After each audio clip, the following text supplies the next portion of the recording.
History, Chapter 11, The Rashtrakutas of Manyakheta and the Chalukyas of Kalyana. In this chapter, you will learn Dhanti Durga, the founder of Rashtrakuta dynasty and the Amogavarsha, is most famous ruler. The contributions of Rashtrakutas to administration, literature, and architect. The administration and literary contributions of Kalyana Chalukyas. The extent of Rashtrakuta territory from the map of India. Important points: where, when, society, art and literature, trade, important kings, administration, religion, and specializations.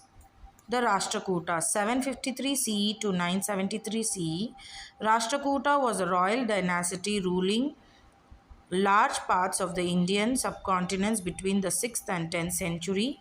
The earliest known Rashtrakutas inscriptions is 7th century copperplate grant detailing their rule from Manapura, a city in central or west India. Rashtrakutas, region, religion, trade, Arabs, capital, Manyakheta. The empire include most the present day parts of Maharashtra, Ellora, Elephanta, famous king Dhruva, Govinda III, Amogavarsha, Nurpatunga, Krishna III. The Rashtrakutas, 753 CE to 973 CE. The Rashtrakutas were Kannadigas. They were the feudatory kings of the Chalukyas in the beginning. Later, they became famous as the rulers of the vast kingdom in the south. The Rashtrakutas' age is a glorious epoch in the history of Karnataka. The credit of taking the glory of Karnataka to its peak goes to them.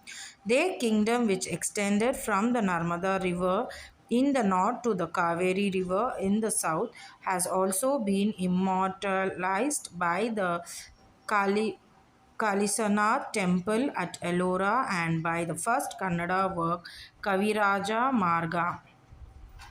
The kingdom, which began with Danti Durga, continued with Krishna, Govinda II, Dhruva, Govinda III, Amogavarsha, and others, and reached its peak. The earlier region of Amogavarsha had to face many obstacles, but he was not interested in feuds and desired peace.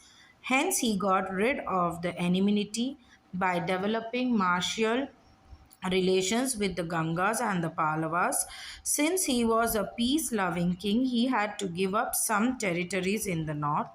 The ports of the west coast were busy trading centers and enjoyed great prosperity by developing trade relations with Persia and Arabia. The contributions of Rashtrakutas. The kingship among the Rashtrakutas were hereditary. There used to be a council of ministers to assist the king. They would be a prominent person in the council of ministers appointed as the Mahasandhi Vigraha to look after the foreign affairs. For the purpose of administrative convenience, the kingdom was divided into Rashtras, Mandala, Vishaya, Nadu, and Dharma. The leader of the Dharma was called Dharmapati or Prabhu Guvanda. He was the leader of the village army too. He was assisted by the village accountant. They were Dharma Sabhas also. There used to be an official called Nadagavunda in the Nadus. Similar officers would be there in the Vishayas and Rashtras. Land revenue, toll on goods, houses, shops, and tax on occupations like operating ferries formed the income of the kingdom. Foreign trade also brought in lot of taxes. The Rashtrakutas encouraged both Kannada and Sanskrit. Excellent works were written in Sanskrit. Trivikarma wrote Nala Champu, the first Champu work in Sanskrit literature. Halyayudha wrote Kavirashya. Jinsena mathematician, Mahaviracharya, grammarian, Satakayana, Gunabhadra, Veerasena were in Amogavarsha's court. Pampa, known as Adikavi, wrote Adi Purana and Vikramarjuna Vidya in Kannada. Ubhayakavi Ponna composed Shanti Purana. Kaviraja Marga. Sri Vijaya, who was in the court of Amogavarsha, wrote Kaviraja Marga. This is a very significant work in Kannada. All these reveal how Kannada literature has developed from ancient times. Pampa. Pampa is a great Kannada poet. He wrote epic poetry in Kannada for the first time. Therefore, he is called as Adikavi, the first poet of Kannada. The poetries written before Pampa are not yet available. Pampa was in the court of Arikeshari of Vemulavada.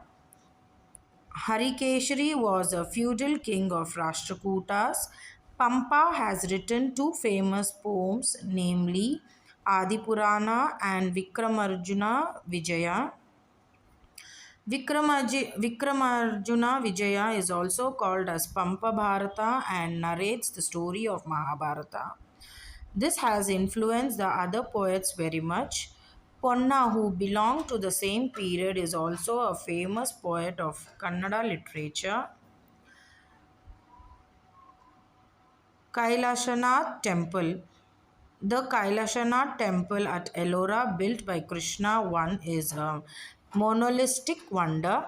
This temple has been carved from a rock 100 feet high, 276 feet long, and 154 feet wide.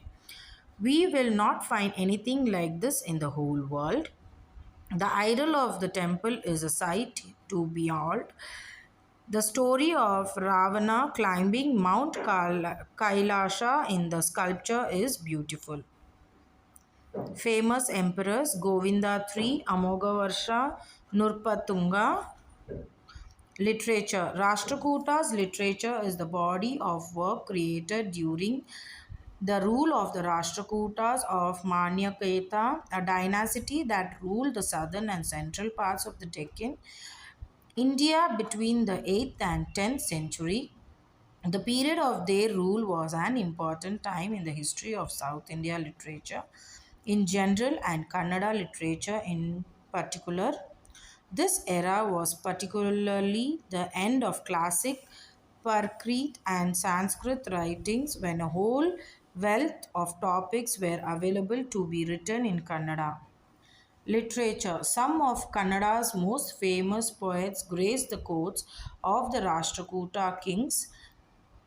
Court poets and royalty created eminent works in Kannada and Sanskrit that span such literary work forms as prose, poetry, heroic epics, and grammar. Famous scholars even wrote on secular subjects such as mathematics. Rashtrakutas inscriptions were also written in expressive and poetic Kannada and Sanskrit rather than plain documentary prose. Chapter 11 Chalukyas of Kalyana encourage Kannada literature Ranna, Sahasa, Bhima Vijaya, Gadayuda, Bilhana, Vikramanka, Devacharitra poetry, Someshwara III, interested in literature and arts, Sanskrit Encyclopedia, Manasolasa, title Sarvangana Chakravarti, capital Basava Kalyana near Bidar, first king Tailapa, two famous kings, Vikramaditya VI, Someshwara III. Famous rulers, the Vikramaditya IV, Mummadi Someshwara,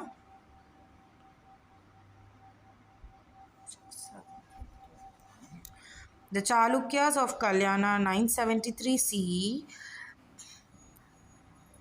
1189 CE, The period of the Chalukyas of Kalyana enjoys an honorable place in the history of India. They gave special encouragement to art, literature, and education. They provided opportunities for the development of Kannada and Sanskrit. They gave patronage to famous Kannada poets like Durgasimha, Rana, Nagachandra, and others.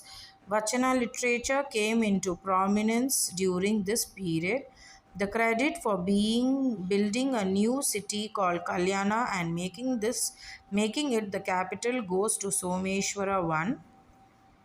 Vikramaditya VI, son of Someshwara I, is the greatest king of this dynasty. He was an extremely courageous warrior and excellent administrator. He became the Chalukya Vikrama era in 176 CE. He suppressed the revolt of the Hoysala king Vishnuvardhana. He had established contact with the Sri Lankan king Vijaya Bahu. The kingdom began to decline during the period of kings who came after Vikramaditya VI and Someshwara II. It became very weak during the period of Someshwara IV, and Kalachuri Bijala occupied Kalyana and began to rule it. It was at this time that the social revolutionary Sri Jagajoti Basveshwara came to the limelight. He devoted his life to spreading the values of the Veeraishwa sect to the common people. Basveshwara. Basveshwara preached in three forms: soft advice, harsh criticisms, threat warning. He thought that surrendering oneself to Shiva with total devotion was the only path to salvation. He declared that work is worship. He established Anubhava Mantapa in 1162 CE. He wrote his vachanas in simple Kannada that resembled the spoken language of the common people. The contribution of Kalyana Chalukyas, like the Chalukyas of Badami, the Chalukyas of Kalyana too have made special contributions in various fields.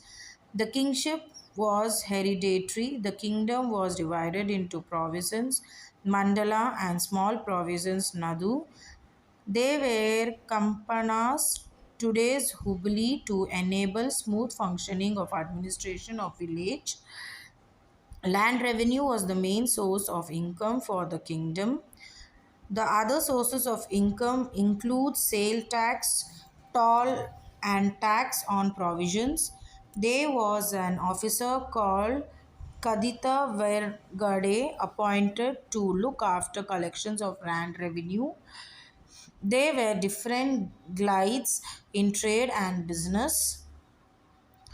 Like the Chalukya Badamis, the Chalukyas of Kalyana too have made special contributions in various fields.